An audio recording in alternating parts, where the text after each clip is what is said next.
Uma grande novidade foi a questão da balização em relação à terapia gênica, à fertilização in vitro. Essas normas ficaram colocadas muito claramente, isso não existia. Isso envolve também situações de modificações genéticas, todos esses avanços nessa área, que é pouco definida na legislação existente até hoje, ficou bastante colocada nesse novo código. Existem questões realizadas, isso diz respeito a toda a pesquisa ética médica em geral. Existem situações também importantes nas terapêuticas experimentais e na vinculação do médico em relação a tratamentos novos, a tratamentos não reconhecidos, ao uso de equipamentos, de órteses e próteses. Isso tudo ficou também definido e balizado nesse novo código.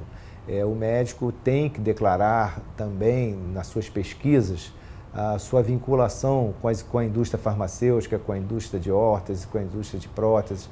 Isso tudo também está muito bem definida nesse novo código.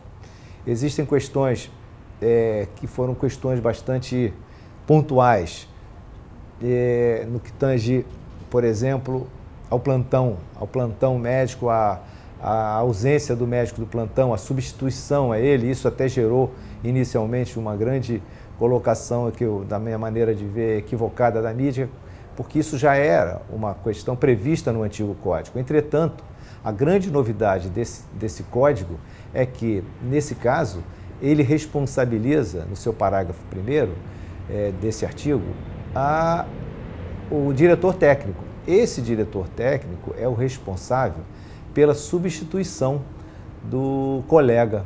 Por quê?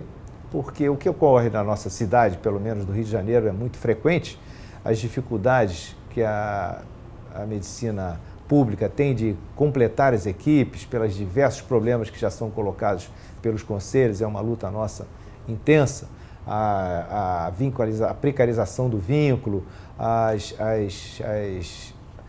organizações sociais, as cooperativas médicas, os contratos temporários, que não tem não trazem nenhuma atrativo para que o médico possa se vincular à saúde pública. Isso hoje está criando um problema sério.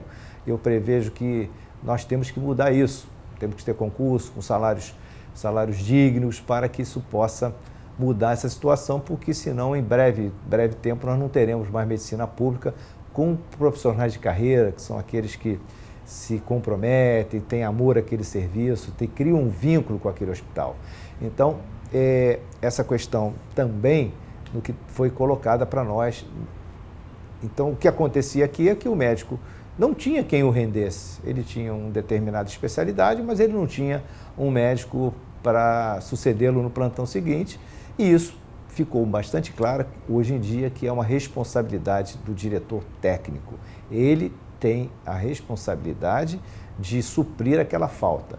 E o médico que está saindo desse plantão, nessa situação específica, ele tem que comunicar formalmente ao diretor técnico para que ele possa resolver esse problema.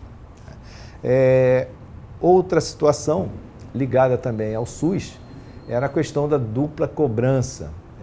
Não se pode fazer dupla cobrança no SUS ou nenhuma, se cobrar duplamente pelo mesmo trabalho.